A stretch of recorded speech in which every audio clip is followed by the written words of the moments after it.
Sweden میں بسنے والے مسلمانوں سے ہے کہ تمہارا ذاتی انفرادی عمل کوئی نہیں ابھی تک.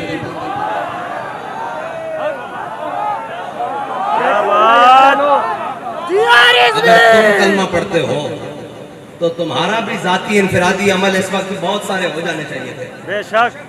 بس اس کا تو دوسرا حل ہے ہی کوئی نہیں. اور دوسرا اگر اس کا ذاتی ہے تو پھر تمہارا بھی تو ذاتی خالد ابن الولید والا ہونا چاہیے. تمہارا ذاتی عمل بھی تو جناب غازی علم الدین والا ہونا چاہیے. تمہارا ذاتی عمل بھی تو عامر عبد الرحمن چیمہ والا ہونا چاہیے. تمہارا ذاتی عمل بھی تو جناب ممتاز قادری والا ہونا چاہیے. بس اس کی دوسری کوئی رائے نہیں ہے کہ اس کے خلاف کیا بات کریں. میرا اعلان پہلا تو یہ ہے کہ انشاءاللہ اتوار والے دن پاکستان کی ہر بڑی شاہراہ پر لبیک والے بیٹھیں گے. اس لیے کہ ہمارے پاس اقتدار نہیں ہے. آپ نے گھر سے مسلح اور قرآن لے کر آنا ہے. عصر سے مغرب تک سب نے اتوار والے دن قرآن اور مسلح لے کر آنا ہے. پاکستان کی ہر بڑی شاہراہ پر لبیک والے، جیسے لاہور ہے تو لاہور میں مال روڈ پر، کراچی ہے تو شاہراہ فیصل پر، اسلام آباد ہے تو شاہراہ دستور پر، اس طرح جناب بڑی بڑی شاہراہوں پر قرآن اور مسلح لے کر آنا ہے. ٹھیک ہے جی. عصر سے مغرب تک، اور پھر مغرب سے عشاء بھی ہو سکتی ہے، عشاء سے فجر بھی ہو سکتی ہے. یہ تو پھر اگلی بات ہے نا. قرآن اور مسلح، اور اپنے بچوں کو بھی ساتھ لے کر آنا ہے. اپنے بوڑھوں کو نہیں، مردے یار بڑھے کچھ نہیں ہوتا انہوں نے. بوڑھوں کو بھی ساتھ لے کر آنا ہے، نوجوانوں کو بھی ساتھ لے کر آنا ہے. گھر میں کوئی بندہ نہ رہے. ٹھیک ہے بھائی. جتنے لبیک والے ہیں سارے مین شاہراہوں پر، اگر شہر دور ہیں تو جو ان کے قریب مین سڑکیں بنتی ہیں وہاں پر آئیں گے. یہ ہمارا اعلان اس وقت ہے جب تک لبیک کے پاس حکومت نہیں ہے. اور اگر لبیک کے پاس حکومت ہوتی آج کے دن تو پھر کوئی تحریکی مارچ ریلیوں کا اعلان نہیں ہوتا.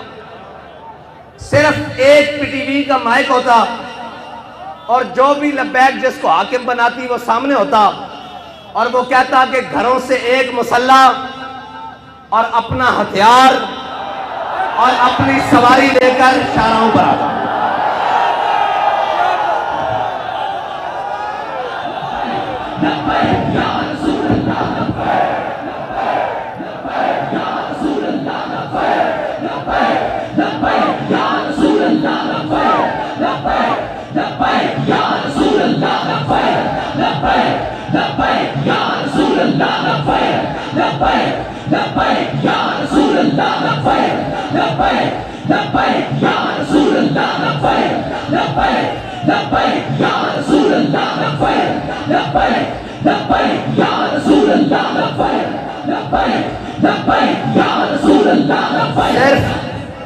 صرف یہ ہمارا اعلان ہوتا کہ اپنا ہتھیار، اپنا مسلح، اور سروں پر پگڑیاں تو ہم نے باندھی اس لیے ہیں کہ وہ کفن کے لیے ہیں. ویسے بھی سفید سوٹ پہنتے ہیں. ویسے بھی شہید تو جس حالت میں بھی چلا جائے.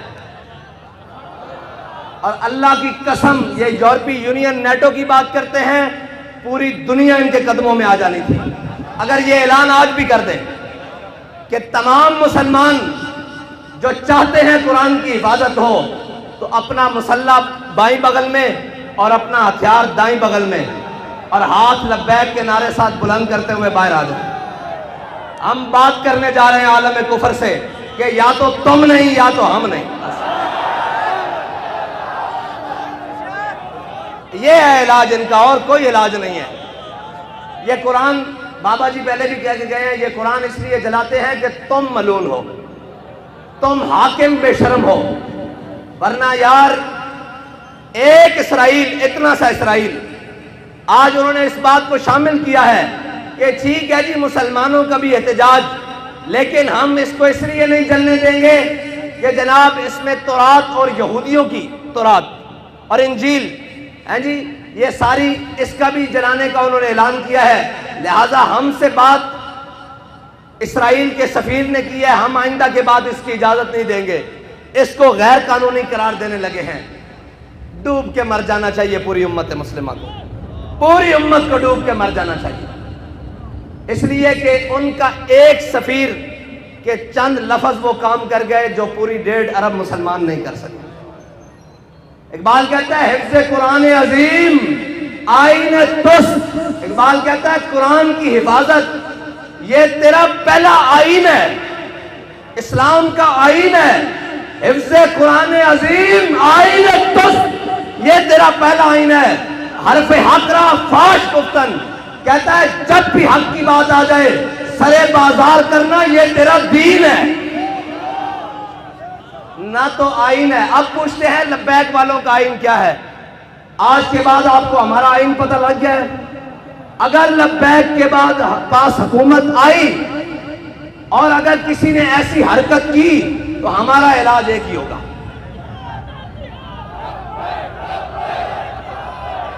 اور ہمارے جو باہر بیٹھے ہیں نا بھائی، وہ کہتے ہیں جی یہ جہاد کا نعرہ نہ لگائیں، ان کو تکلیف ہوتی ہے یورپ کو۔ میں کہتا ہوں دب کے لاؤ تاکہ انہوں پیڑ پوری ہوئے۔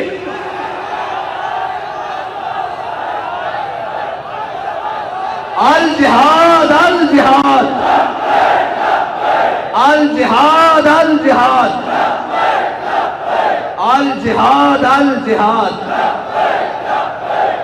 اور نہیں کوئی ایسی دنیا افلاک کے نیچے، نہیں کوئی ایسی، اقبال کہتا ہے نا نہیں کوئی ایسی دنیا افلاک کے نیچے، بے مار کا ہاتھ آئے تخت جموں کا۔ اقبال کہتا ہے دنیا میں کوئی ایسی جگہ رہ نہیں گئی کہ مسلمان کہیں ہم وہاں عزت سے حکومت کر رہے ہیں۔ اقبال کہتا ہے اس کا ایک ہی طریقہ ہے کہ جہاد کے لیے محمد عربی کی تلوار اٹھا لو۔ نہیں کوئی ایسی دنیا افلاک کے نیچے، بے مار کا ہاتھ آئے تخت جموں کا۔ اور آگے اقبال کہتا ہے کہ دل کی آزادی شہنشاہی شکم سامان موت، اوپر سے لے کے نیچے تک شکم کے لیے بیٹھے ہوئے ہیں۔ دل کی آزادی ہے ہی نہیں، اگر ہوتی تو پھر قرآن کے حرمت کے لیے بات ہوتی، قرآن کے تحفظ کے لیے بات ہوتی۔ ایک سے ایک بڑھ کے لائن آیا، کہتے ہیں جی یہ جناب ایسے آئیں گے، یہ وہ آئیں گے، پاکستان کو ایسا کوئی بھی نہیں ملے گا۔ جب تم نے قرآن کو چھوڑ دیا، حضور کی ناموس کو چھوڑ دیا، ہمیں کوئی پرواہ نہیں، تم سارے سمیت جل جاؤ، تمہارا سب کچھ جل جائے، زمین و آسمان آفات و بلیات سب جل جائیں، ہمیں اس سے پرواہ کوئی نہیں۔ جب تمہارے دل میں قرآن کی عظمت نہیں تو تم بھی جل جاؤ، تمہارا گھر بھی جل جائے، تمہارے اسباب بھی جل جائیں، ہماری آنکھ میں بھی بل نہیں آئے گا۔